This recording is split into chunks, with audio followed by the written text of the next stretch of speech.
Salve rapaziada, tudo bom com vocês? Mais uma semana. Vou fazer aqui uma análise breve de mercado, trazer alguns insights aqui, como de costume. Tô gravando esse vídeo um pouco mais cedo, né? Hoje é sábado, dia 16. Amanhã tem primeiro jogo da final da Copa do Brasil, então tô me adiantando para conseguir assistir o jogo tranquilo, curtir também um pouco o meu domingo, né? E é isso, sem enrolação, bora começar aí o vídeo. Hoje eu vou fazer um pouco diferente. Geralmente eu venho sempre mostrando, né, os gráficos, né, total de mercado, como que foi a semana, né, do total de mercado, do SP 500, Nasdaq, enfim. Mas hoje eu quero trazer algo um pouco diferente, né. Hoje eu quero mostrar o modelo Stock to Flow, porque eu acho interessante, né, fazia tempo que eu não via ele. E basicamente o que se consiste, né, o modelo Stock to Flow?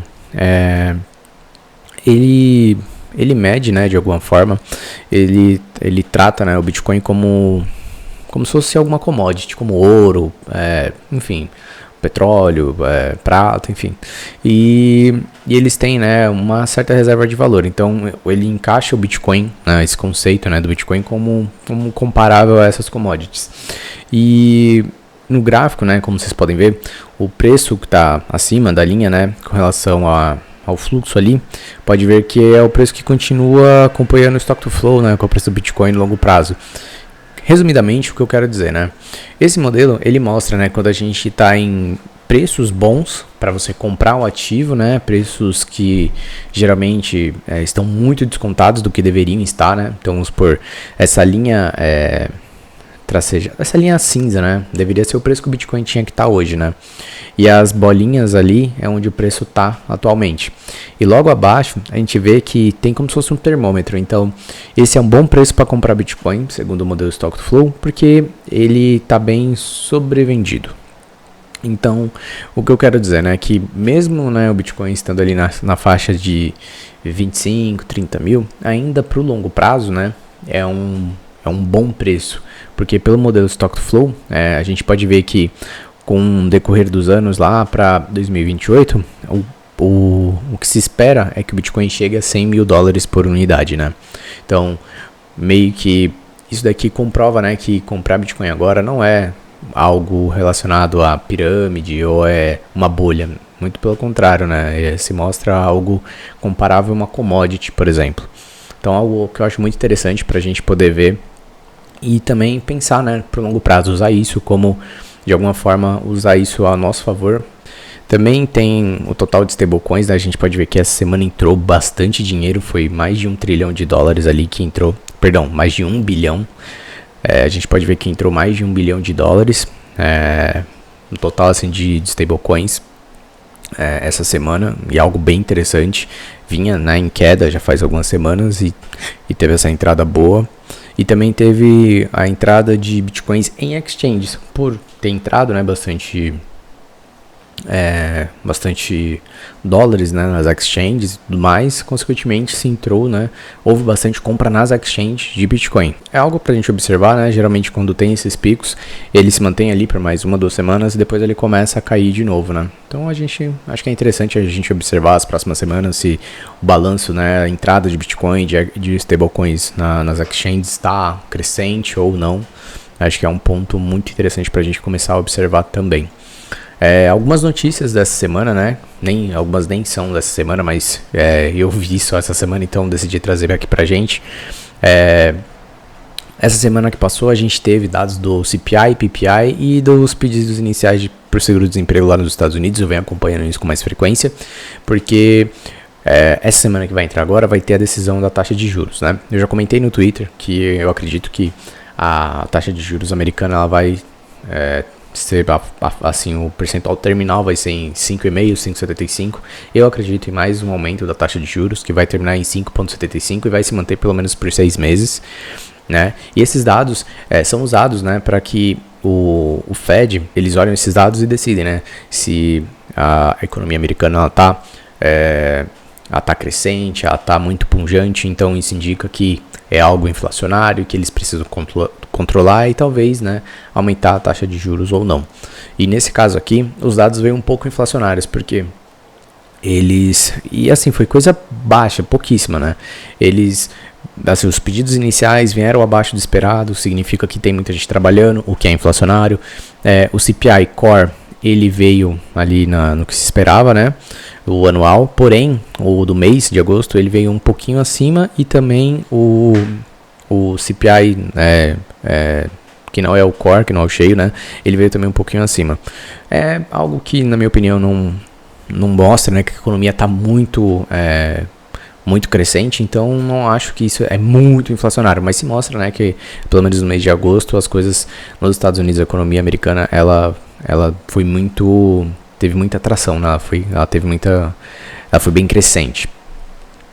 Também tem o caso da FTX, essa semana saiu, né, que um tribunal lá dos Estados Unidos decidiu que a FTX ela pode vender 3,4 bilhões aí em criptomoedas. Não acredito que vai derrubar o mercado, até porque eles só podem vender cerca de 200 mil por mês, se não me engano.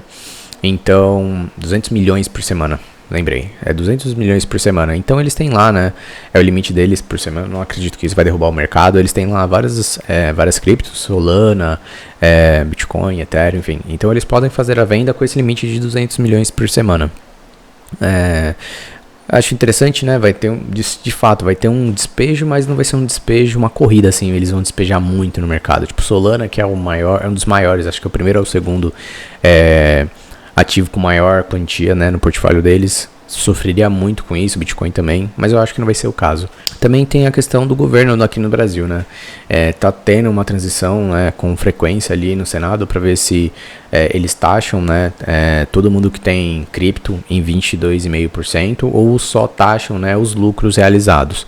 Então tá tendo essa indecisão aí, eles estão tentando passar, alguns especialistas falam, né, que eles querem passar esse projeto de lei aí para taxar qualquer pessoa que tenha cripto. Então vamos supor, eu tenho um Bitcoin, tá lá na corretora, mas eu não realizei lucro, mas se eu tenho que pagar todo mês para eles lá, porque ele é pareado em dólar, e se é dólar é moeda estrangeira, então eles podem pegar e podem taxar. Eles estão tentando passar de qualquer forma, de uma maneira bem porca ali, para poder taxar criptos aqui no Brasil, dizendo que vai ser bom e tudo mais, só que a gente sabe que não é. Mas enfim, é algo que está acontecendo aqui no nosso país, infelizmente. Agora vamos para os gráficos, né? Quero mudar um pouco aqui o formato, né? Eu estava percebendo que estava muito chatinho só ali os gráficos, então mudar um pouquinho, trazer algumas informações de mercado, trazer também outros gráficos ali para a gente poder acompanhar aqui nos vídeos, né? Passar de uma forma bem rápida aqui, o total de mercado cripto na semana passada eu comentei, né, que ele já estava abaixo da média de 8 já fazia 3 semanas e tudo mais, que eu acreditava que poderiam começar as quedas nas semanas seguintes, né. Essa semana ele se mostrou um pouco diferente, ele fez o inverso, ele subiu primeiro, né, ele não caiu direto, ele subiu primeiro e o que acontece, né, na minha opinião, teve uma entrada de capital, né, a gente viu ali nos gráficos, teve a entrada de dólares em exchanges e de Bitcoin também nas exchanges, o que justifica, né, essa alta. Eu entendo que o natural agora, no total de mercado, é testar a média de 8 como resistência e voltar a cair essa semana para as regiões de 1 trilhão. Eu acredito nisso, né, não vai passar dessa média de 8, na minha opinião. Que a minha opinião é que ele vai testar e aí ele vai fazer uma queda para testar ali o suporte dos 800, 900 milhões. Na semana passada o DXY ele confirmou o pivô, ele está fazendo esse pivô de alta com um pouco de dificuldade para passar da região dos 1.500 e a próxima região que ele iria testar seria a região de 1.500 não, 105 mil pontos, né? E a próxima região é dos 108, 109 mil pontos, né? Se ele rompesse essa resistência dos 105 mil pontos. E essa semana a gente está vendo que o padrão é bem altista, né, do DXY, o gráfico ele está formando topos e fundos ascendentes. Nessa semana ele rompeu, né, de fato os 105 mil pontos ali, que é aquela primeira região de resistência, e está formando um pivô de alta ali no gráfico diário, isso na sexta-feira. Bom, o que eu acredito, né, como nessa semana, né, o DXY ele tá fazendo um padrão altista, né, que é topos e fundos ascendentes. Ele rompeu, né, a região de resistência nos 105,71 pontos ali, tá formando um pivô de alta no diário. Eu não acredito que ele vai começar a subir, ele vai dar uma corrigida, na minha opinião, até porque tanto o RSI quanto o MACD eles estão em região de sobrevenda, né, então natural ele corrigir para continuar subindo, né, para ele continuar ganhando valor. O S&P 500 na semana passada eu comentei, né, que ele fez um pullback, que ele estava se segurando acima da média de 8, porém ele estava formando um topo mais baixo que o topo anterior, o que é um padrão que indica reversão de tendência, né, topo mais baixo que o topo anterior. E eu sigo e aí eu comentei, né, que eu sigo com o mesmo price action, que é essa linha amarela que está desenhada aí no gráfico. Essa semana o que aconteceu? Ele devolveu toda a alta que ele teve ali, né, a gente pode ver que ele estava segurando acima da média de 8, teve uma altinha, só que ele devolveu tudo e ele está se segurando acima da média de 8, né? Ele teve um pivô de baixa confirmado ali na sexta-feira, né? Ele está formando no gráfico topos e fundos descendentes, o que é um padrão baixista, né? Como a gente sabe. Então eu acredito que nessa semana essa média de 8 ela vai ser costurada, né? O preço ele vai ficar ali costurando a média de 8, lateralizando para iniciar as quedas mais fortes mais para frente, né? Continuo com o mesmo price action desenhado, é a minha opinião, que o S&P 500 vai seguir assim. A Nasdaq é o mesmo comentário do S&P 500 na semana passada, né? Que ele fez um pullback, estava se segurando acima da média de 8, porém formando topos e fundos descendentes, né, e tudo mais, e o que é um padrão que indica a reversão de tendência, que eu segui com aquele price action que está ali desenhado. Essa semana o S&P 500 e a Nasdaq eles estão muito correlacionados. Pode até ser repetitivo, mas é importante a gente acompanhar para entender como que está o mercado tradicional lá fora, né? Então a Nasdaq ela fez uma altinha ali durante a semana, devolveu tudo na sexta-feira. E eu acredito, né, que ele vai fazer a mesma coisa, ele vai lateralizar ali em cima da média de 8, vai fazer aquele price action que está desenhado, né, ele vai demorar um pouquinho para depois começar a cair. Para as criptos já está um pouco mais interessante, né, o Bitcoin, eu havia comentado aqui pela terceira semana seguida, ele estava abaixo da média de 8 e ele estava no padrão de lateralidade. Eu acredito que haveria um movimento mais volátil e de fato um rompimento da média de 8, que fosse um reteste ali, talvez até os 28 mil, em seguida movimento de baixa mais forte se iniciariam. E o Bitcoin essa semana, né, ele está suportando ali na região dos 25.200, né, ali a região de suporte, já está bem definida, né, e nessa semana ele teve uma leve alta e está testando a média de 8 como resistência. Eu acredito que nessa semana a gente pode ver uma queda do Bitcoin até perder o suporte dos 25.200 pontos, né? É o que eu comentei. Então, de fato, ele pode ali testar ali o suporte, a média de 8 e depois começar a cair. O Ethereum na semana passada eu comentei, né? Que ele já fazia 3 semanas, estava abaixo da média de 8 e que ele estava num padrão de lateralidade e que poderia haver um movimento mais volátil, né? De rompimento dessa média de 8 e até mesmo retestar os 1.800. Eu acreditava, né? Que ele poderia fazer um long squeeze e depois ele começar a cair. E na realidade, né, o Ethereum ele tá testando o suporte ali dos 1.654 como resistência, ele não foi testar, ele de fato ele caiu primeiro. Então eu acredito que com essa queda, né, quando geralmente ele cai, ele vai como se fosse um elástico, ele primeiro vai cair e depois ele vai subir e vai testar ali a média de 8, na minha opinião. Ele tá fazendo ali padrões de topos e fundos descendentes, né? As altcoins eu acredito que elas vão sofrer muito mais do que, elas vão desvalorizar, né, mais do que o Bitcoin, com mais força. Eu entendo que essa semana a gente pode, né, ver uma queda mais acentuada para o Ethereum e o restante do mercado também, né. A Médico havia comentado, né, que ela estava segurando a região de suporte, passou boa parte da semana lateral, ela está fechando há 4 semanas consecutivas abaixo da média de 8, né, segurando ali naquele suporte, e ela poderia derreter mais 30%, 40%, porque as altcoins menores, né, com um valor de mercado menor, geralmente sofrem mais. E aí nessa semana a Magic perdeu o suporte dos 53 centavos.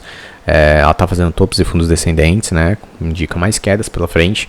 Ela está indo testar no suporte anterior como resistência, que é os 53 centavos. Eu acredito que essa semana a Magic já pode ter quedas mais acentuadas, né? E eu até digo que ela pode testar ali a média de 8 e já começar a cair também. Como na semana das 2 semanas anteriores, né? Ela deu um forte movimento de alta, chegou próximo da média de 8 e já começou a cair. Eu acho que isso vai se repetir essa semana. Por fim, né, comentar um pouco da carteira, né? Como o mercado ele subiu um pouco mais essa semana, o drawdown ali no preço dos ativos ali da carteira tá em mais ou menos 7% negativo, né? Tá ali, eu fiz uma compra um pouco a mais ali de Matic, fiz mais uma aquisição. O preço médio tá em 63 centavos. Provavelmente essa semana aí, assim que eu ver uma correção, já vou começar a comprar de novo. O importante, né, de diversificar, né, a gente vê que o Bitcoin está dando 3% de lucro, o Ethereum 0,71, no momento que eu tirei ali o print, e a Magic estava com menos 11% ali. Então, essa composição tá me deixando ali cerca de 7% negativo da carteira. O importante do DCA é isso, a gente fazer um preço médio e não ver, né, o ativo se desvalorizar tanto, o nosso dinheiro se desvalorizar tanto. Então é importante ter capital sempre para a gente poder pegar e fazer essas compras semanais e fazer um preço médio, fazer uma composição muito interessante para o longo prazo, obviamente, né. Bom, rapaziada, é isso. Espero que vocês tenham gostado do vídeo. Vou tentar, né, trazer mais informações aqui toda semana. Coisas que acontecem durante a semana, né, notícias que podem movimentar ou não o mercado. Eu acho que semana que vem vai ter a decisão, né, eu comentei mais cedo, vai ter a decisão da taxa de juros americana, pode trazer movimento ou não para o mercado. Geralmente o mercado já precifica isso, se eu não me engano, a previsão do mercado é para manter, né, os 5,5%, né, então acho que isso não vai movimentar tanto assim. Mas vamos acompanhar, né, o mercado ele é unânime, ele faz o que ele bem entende. Bom, a gente se vê semana que vem, espero que vocês tenham gostado. Deixa o like, compartilha o vídeo aí, não custa nada pra você, me ajuda bastante aqui no canal, o engajamento e também a levar informação relevante para as pessoas, né? Se inscreve no canal se você não é inscrito, ativa o sininho. E é isso, rapaziada. Tamo junto, até semana que vem. Valeu!